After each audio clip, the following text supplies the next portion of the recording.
Stickers with them. Did you guys get a chance to see these? I love this. It says 2012, it's not just an election, it's a restraining order. I bought a stack of them. Isn't that good? I got some in the back of the room. I bought all he had, so if anybody wants them, I'm happy to share them. No, I love those. Well, thank you guys for having me. And I love coming to these meetings. It's what I spend a lot of my time doing, is traveling around the country and going to meetings just like this. And some of them are called tea parties, some are called 9/12 groups or liberty groups. I don't care what they call them. They're great Americans getting together to save their country. I heard stuff here tonight, and I always do. Every time I go to one of these meetings, it just inspires me. And Patty will tell you, sometimes whatever you do, whatever your job is, sometimes there are dark spots. And like the SCOTUS decision a couple of weeks ago on Obamacare, right? Kind of a dark day. And that was a particularly rough day for me. And I had been, where was I the night before, Patty? Remember, I flew all night. From Los Angeles, you were at that. Yeah, so I flew out super early a.m. and I landed in Sacramento at 7 a.m. and I was meeting with an assemblyman, and then I got off the plane, and that decision had come down while I was in the air. I was literally on the plane at 6 a.m. So I'm in the air, and I actually slept on the plane because I hadn't got much sleep the night before. And I slept soundly knowing that I was going to wake up and get off the plane and there was going to be this great Supreme Court decision. I was pretty sure of it. And so when I turned on my phone and I was getting off the plane, I was just stunned. You know, it was really like a kick in the gut, and I just couldn't believe what had happened. And I went, and this assemblyman picked me up out at the airport, actually, so we could have breakfast together. And he hadn't heard yet, and so then he and I had to share the agony. And it was just a rough day, and all day long I said to Patty, so is it Costa Rica or where are we going? Yeah. I hate to admit that, but I was on the verge of giving up. That's right. And so all day long I was just sort of wallowing in it and reading all the commentary on it and watching Fox News on it and commiserating with activists all over the country on it. And then that night we were going down to Turlock. We were scheduled to go down to Turlock and speak to a tea party down there. So kind of a long haul drive. I was exhausted, and when we walked out of the car, I said to Patty, man, you have no idea how much I do not want to go to this meeting tonight. I'm just wiped out, and I'm supposed to go, and I'm supposed to be all charged up, and I know everybody's going to be bummed out, everybody's going to be stressed out by this decision, and I'm going to go, and what am I going to tell them, right? And so we got picked up by a couple of friends of ours who run the NorCal Tea Party. And I started to feel a little better being with them and just being with like-minded people and not being isolated at home reading all this horrible news, but sitting with people who felt the way I felt for this long drive. And by the time we got down to the meeting, I felt a good amount better. I wasn't back to my normal self, but I was feeling better. You know, a few hours in the car talking about what we were going to do, what was our strategy from here. And then I got into the meeting, and people started showing up, and people were frustrated, people were angry, people were depressed, and there were even some tears. People were so frustrated. But what was amazing is here's a meeting that normally has maybe 25 to 40 people who show up, and over 75 people showed up that night. Wow. And I was pumped. And I just thought, you know, it doesn't matter what happens. Doesn't matter how bad it gets, these people keep standing up and fighting. It's extraordinary. I mean, that's what I see in this room. I see it when we were just in New York City together. We see that in local groups in New York City. We see it in San Francisco, Seattle. I mean, the most unlikely places. There's a huge Tea Party group in Marin, California, believe it. Oh, my God. I know. And Patty and I not long ago spoke at the Marin Conservative Forum. Great meeting, big meeting, literally. It's unbelievable. Really? Yeah, I used to think that conservative in Marin was like a dinosaur, like seeing a dinosaur alive. There's a whole bunch of them, and they're banding together and they're doing the same kinds of things you're doing. You know, and I hear things at every one of these meetings that lifts me up. I hear what I heard here, like people are running for office, people are running for school boards or the CSD or city council or county board, and you know, I don't want you to think of those things as small politics, because they're not. That's the most important politics in this country, right? Those are the politics upon which this country was actually founded, right? When the country was, before the country became the country, it was colonies, that's how the country was run. And that's what was expected of citizens. But if you were an upstanding citizen in your community, then you served. Then you served on whatever the local board was that ran things. You served in your church, you served in your schools, you served your community. It was just expected. So it literally is the foundation of the country if you run for those things. And I have a lot of people tell me, well, you know, I don't think I could do that. I'm not a politician. And I say, oh my God, we need you desperately. Thank God you're not a politician. That's what we need, right? We just need regular people running for office because regular people have the common sense upon which this country was built. The folks in DC, they've lost it completely. Oh, yeah. Right? They're talking a language that the rest of us don't understand. Yeah. It's incredible. Right now, congressional approval is at an all-time low. 7%. Right? That's an amazing figure. Well, they're not even functioning. They're not functioning. Okay, and they're out of touch with the rest of us. But this is amazing. 7% Republicans. 7% of Republicans, congressional approval. I think those people are asleep. I don't know. I mean, where they get that. 7% of Democrats say that Congress is doing a good job. And 7% of independents say Congress is doing it. It's straight across the board, right? Now I want to know, so we've got this $1.4 trillion deficit, right? It's unbelievable. I can't even imagine. We saw some zeros up here. Lewis showed us. Not even close. $1.4 trillion deficit annual, right? Who voted for that? Anybody in here raise your hand if you voted for that? Nobody voted for that? I didn't vote for that. Lately I've been spending a lot of time speaking at liberal meetings on the left. Whoa. And I spend about a third of my time now spent in specifically going into hostile territory. Right? And I always ask this question in hostile territory. How many people in here voted for a $1.4 trillion deficit? All right? I haven't found that person yet. Not in San Francisco, not in Seattle, not in Berkeley, not in New York City, not even in Washington, D.C. at the meetings I go to. And I'm talking hard left meetings. I'm going to a meeting in Aspen in a couple of weeks at the Aspen Institute, very left-leaning organization. I won't find anybody there that voted for that deficit, right? I'm still looking for that person. But what's amazing is they're all voting for it. In Washington, D.C., the Republicans are voting for a $1.4 trillion deficit. The Democrats are voting for a $1.4 trillion deficit. Who are they representing? None of us. Literally none of us. 7% of Democrats say that they think Congress is doing a good job. Right now, 78% of Americans say that the federal government does not have the consent of the governed. That's radical. That's crazy. That's pre-revolutionary.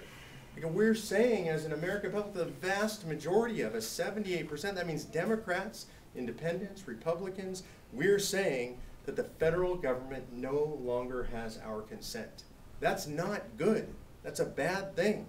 45% of Americans now say that the gap between those who believe that we should govern ourselves and the federal government is as great or greater than it was between the colonists and King George.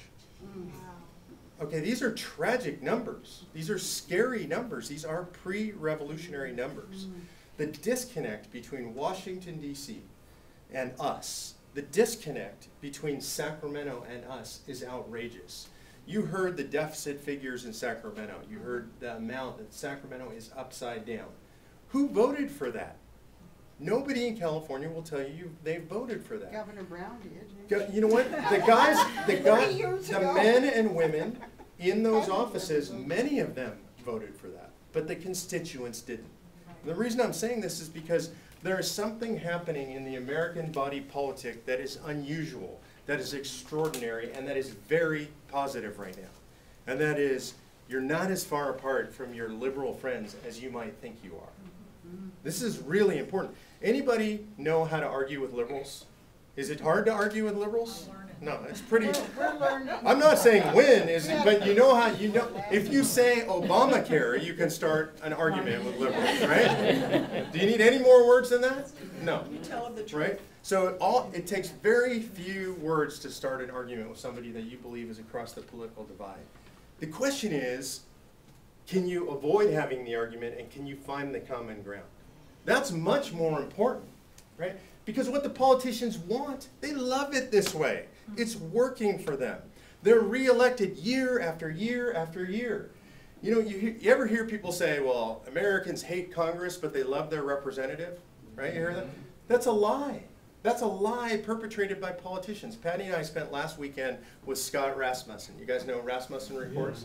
So we were with Scott at his house in New Jersey, and I've talked to him about this subject before. He said it's an absolute fabrication of politicians. Average positive ratings for a politician in his own district, average for a congressman, 23%.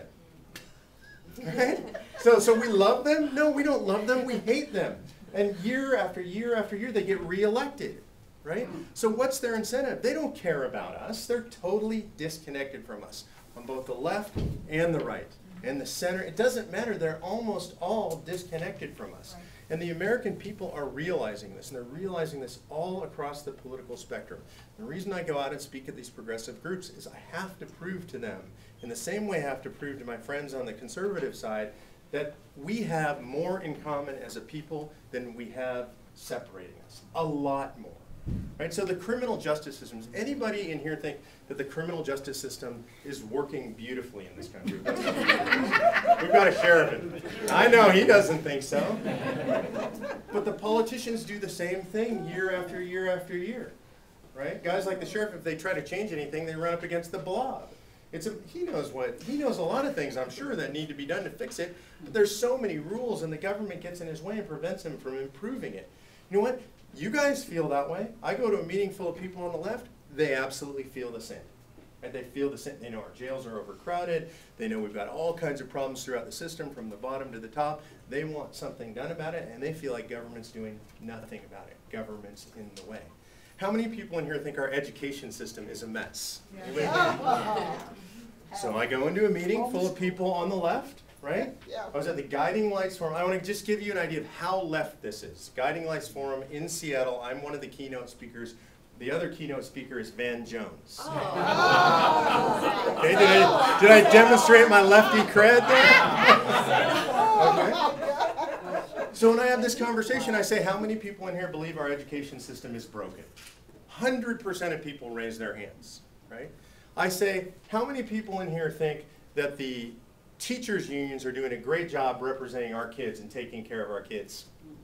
Nobody's hands go up, right? This is on the left. This is not the right-wing fight against public employee unions.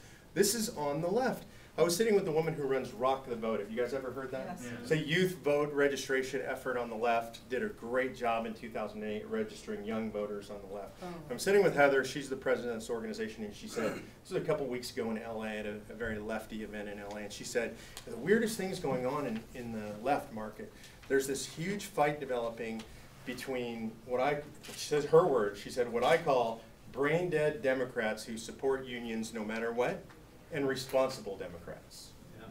And this is coming from her, not from somebody on the right saying this. This is coming from somebody on the left. She said, you know, there are so many Democrats who believe that you have to support the unions no matter what, but me and my friends think that the teachers' unions are doing bad things to our children, and we think that's wrong. Yeah. Right? From the left. Right? So you need to remember these things when you're talking to your friends on the left, because we're not going to change this country by ourselves. No. The Tea Party, a lot of people look at the Tea Party and it's grown huge. It's had an incredible influence. It's opened up the opportunity for us to have this discussion nationwide, yeah. But it's only the beginning. It's not the end. The Tea Party's just the beginning. We've opened this wedge in society into which we can now walk and have the rational discussion. And the discussion should be, I think, primarily about the things upon which we can agree. Mm-hmm. We agree the criminal justice system is broken. We agree education is broken. We believe it's irresponsible and morally reprehensible to leave our children trillions of dollars in debt. We agree on a lot of these things. And so we need to work together on the things we agree on. That's why you see me working on the left.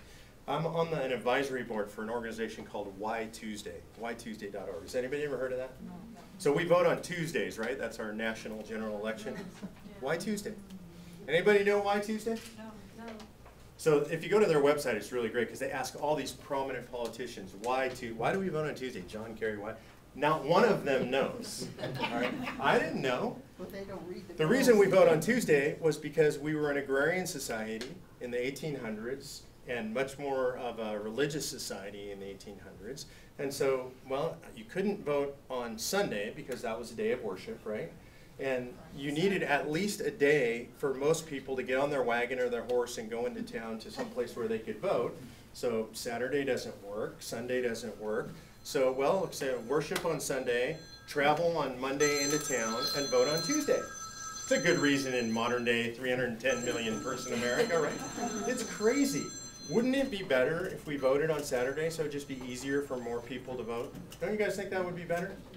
Totally leftist idea, by the way. You should be embarrassed for nodding yes. Really, it comes from the left. The people I'm working with on this, big lefty lawyer out of New York City. I had breakfast with Martin Luther King III in New York City on this issue. All left. And if you look at that website, you see a bunch of these guys on the left and then me. Why?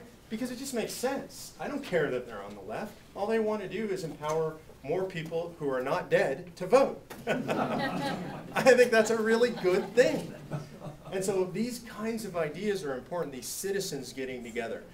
But it's regular citizens who are coming up with these things. Regular citizens like you guys who are engaging and doing these things and changing the country.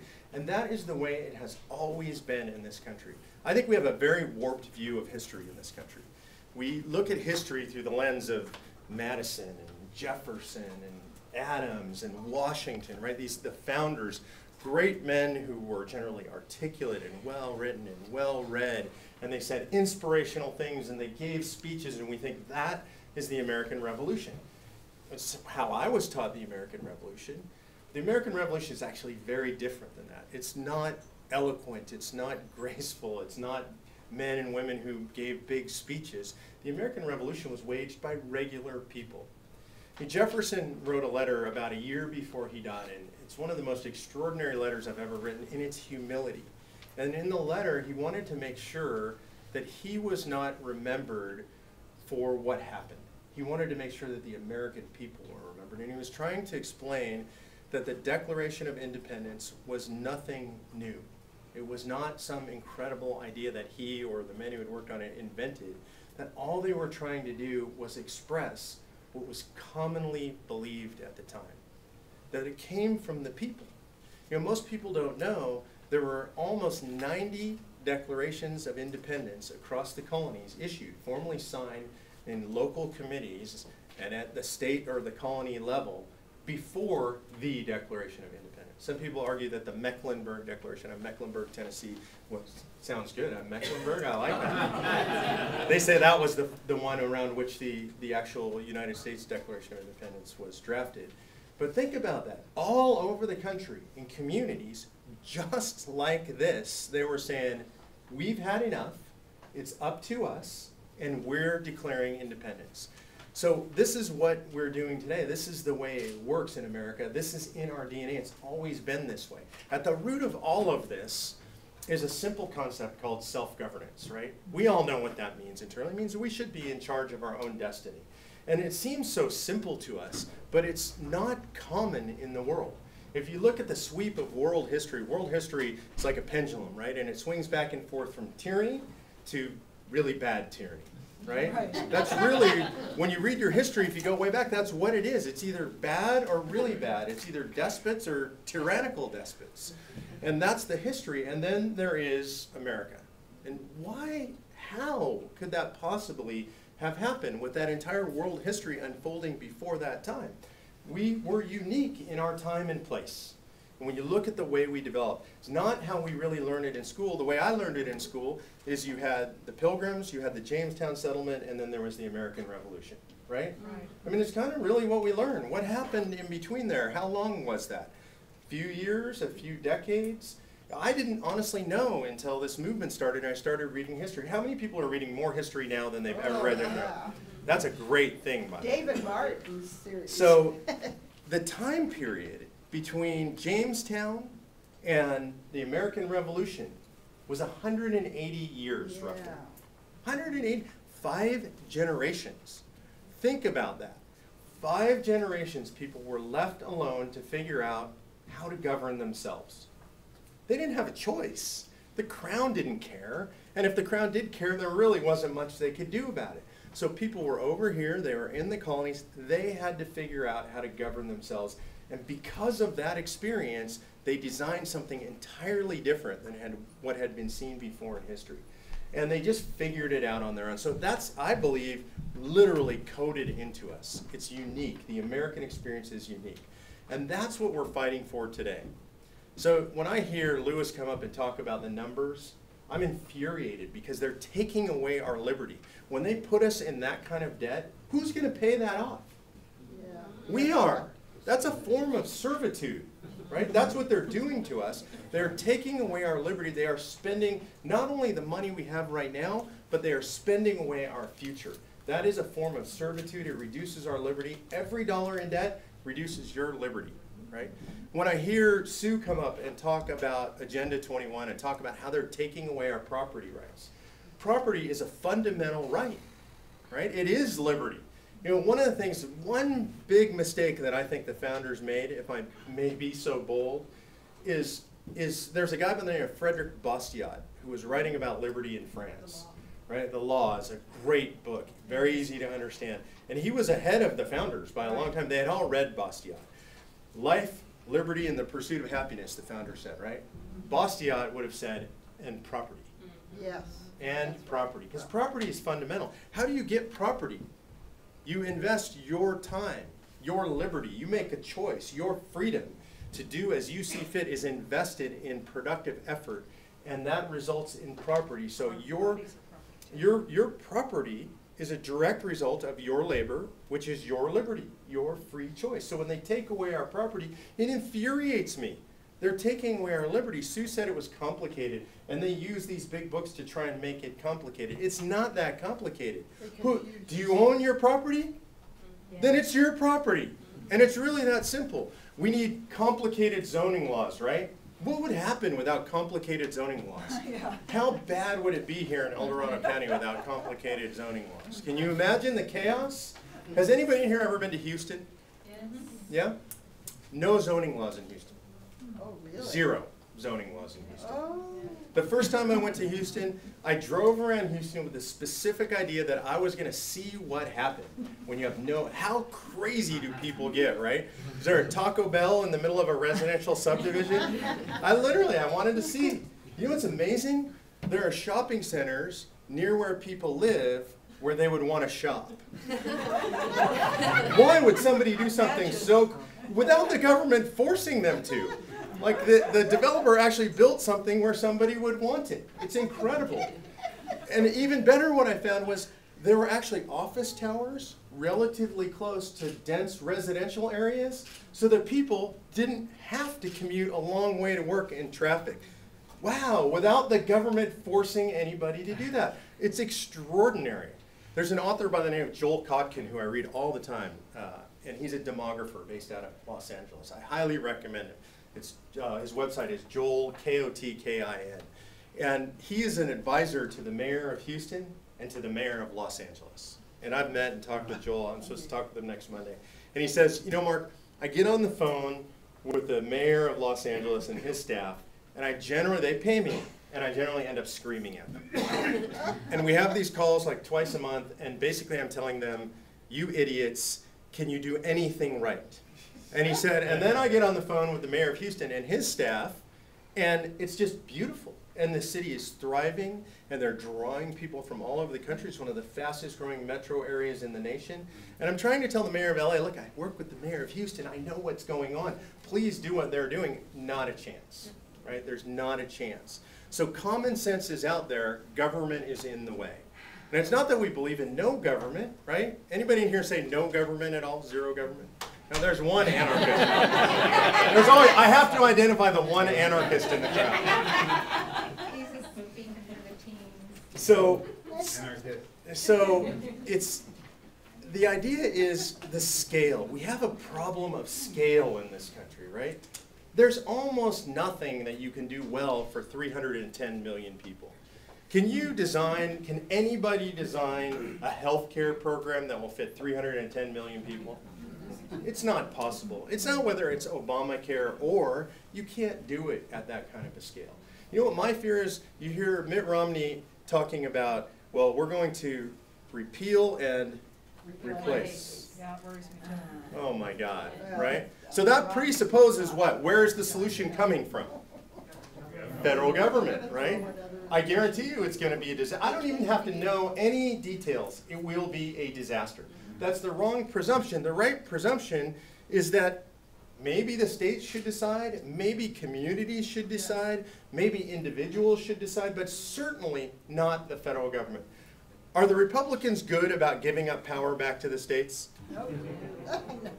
No, they're not, right? That hasn't worked out very well for us. So it's going to be our job to force that devolution of power, right? That's really important. So I talked about, the first thing I was talking about is breaking this paradigm, right, between the left and the right. It's not about left and right. It's not about Republican or Democrat. It's not about right versus left. Right now, the fight, the quintessential epic battle going on in the United States of America, and frankly, worldwide, it's going on in Europe too, is the fight between the ruling elite and the people. Yes, That right. fight is going on right now. Yes, you're right. In order to fix the balance, we have to devolve power from the middle, from Washington, D.C., from Sacramento, back to the communities. You know, I'm willing to have these fights with my friends on the left. I just want to have them at the community level, or maybe at the state level.